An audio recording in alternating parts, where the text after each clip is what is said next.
আমি ডাক্তার সাফায়েত উল কবির ময়মনসিংহ জেলায় বসবাস। এখানেই আল হিদায়া শপ নামক একটি ইসলামিক শপ পরিচালনা করছি। আজ আমি আপনাদেরকে আমার জীবনের একটা দোয়া কবুলের ঘটনা বলতে যাচ্ছি ইনশাল্লাহ। আমি আর মা অনেক দিন ধরে চিন্তা করছিলাম উমরাতে যাব, কিন্তু বিভিন্ন কারণে আমাদের যাত্রা পিছিয়ে যাচ্ছিল।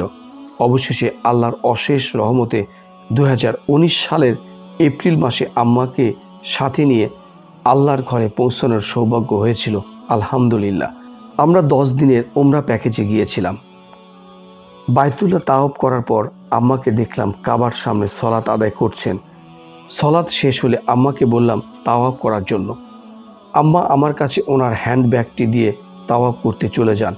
আমি এই ফাঁকে মাতাপে বসে আপন মনে বিভিন্ন জিকর আজকার করতে থাকি। মনে মনে ভাবতে থাকি, আম্মার তাওয়াফ শেষ হলে আমাকে ফোন দিলে দুজন মিলে হোটেলে ফিরে যাব। কিন্তু প্রায় 45 মিনিট পার হয়ে গেল, অথচ আম্মার কোনো হদিস নেই, কোনো ফোন কলও নেই। আমি ভীষণ দুশ্চিন্তায় পড়ে গেলাম। হঠাৎ মনে পড়ে গেল আম্মার ফোন তো তার হ্যান্ডব্যাগের ভিতরে, আর ওটা তো আমার হাতে। ইন্নালিল্লাহ! আমার মাথায় যেন আকাশ ভেঙে পড়ল। আমি দেরি না করে এদিক সেদিক আম্মাকে খুঁজতে লাগলাম। দিকভ্রান্তের মতো ছুটাছুটি করলাম। মাথায় নানা রকমের চিন্তা এসে ভর করল। অসুস্থ শরীরে আম্মা কিভাবে একা একা মসজিদে মহিলাদের সলাতের জায়গা খুঁজে পাবেন, অথবা আমাকে ছাড়া কিভাবে হোটেলে ফেরত যাবেন। এসব ভাবতে ভাবতে আমি মহিলাদের সলাতের জায়গায় যাই। সেখানে গিয়ে আম্মাকে খুঁজতে থাকি, কিন্তু না, আম্মা সেখানে নেই। নেই তো নেই। আম্মাকে ওখানে না পেয়ে আশেপাশে বিভিন্ন অলিতে গলিতে খুঁজতে থাকি। এভাবে প্রায় আধা ঘন্টা পার হয়ে গেল। আমি তখন চোখে সর্ষা ফুল দেখছি। কাবা চত্বরে এত মানুষের ভিড়ে আম্মাকে খুঁজে পাওয়া নিতান্তই দুরূহ ব্যাপার, বলতে গেলে অসম্ভব। এই চরম বিপদের মুহূর্তে একজন মানুষের কী বা করার থাকে? কার কাছে সে সাহায্য ভিক্ষা চাইতে পারে? কে সেই অসম্ভবের পাহাড়কে রহমতের বাড়িধারায় বিলীন করে দেন? তখনই মনে পড়ে গেল নবী ইউনুস আলাইহিস সালামের কথা, যিনি চরম বিপদের মুহূর্তে দোয়া করে মুক্তি পেয়েছিলেন। দোয়া ইউনুস নামে যার পরিচিতি দুনিয়া জুড়ে। কোনো মুসলিম বিপদের মুহূর্তে এই দোয়া পাঠ করলে আল্লাহ তাআলা অবশ্যই তার দোয়া কবুল করেন।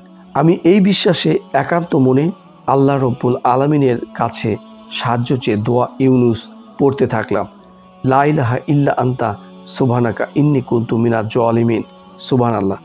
1 মিনিটের মধ্যে আম্মাকে আবিষ্কার করলাম। আমার চোখের সামনে দাঁড়িয়ে আছেন তিনি। অবিশ্বাস্যভাবে আল্লাহ সুবহানাহু ওয়া তাআলা আমার দোয়া কবুল করে নিলেন। আল্লাহর এই দয়া দেখে আমার ভীষণ কান্না পাচ্ছিল তখন। আরও অবাক হয়ে উমরা থেকে ফিরে আসার কয়েক মাস পর কথা প্রসঙ্গে একদিন আম্মার কাছে জানতে পারি তিনিও ওই সময়টা দোয়া ইউনুস পড়ে আল্লাহর কাছে সাহায্য চেয়েছিলেন। আল্লাহু আকবার! আল্লাহর ঘরের সামনে আমার এই দোয়া কবুলের ঘটনা অদ্ভুত এক উপলব্ধি জাগিয়েছে আমার মনে।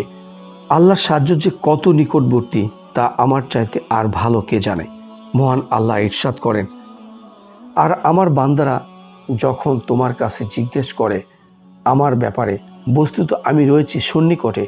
যারা প্রার্থনা করে তাদের প্রার্থনা কবুল করে নেই যখন আমার কাছে প্রার্থনা করে।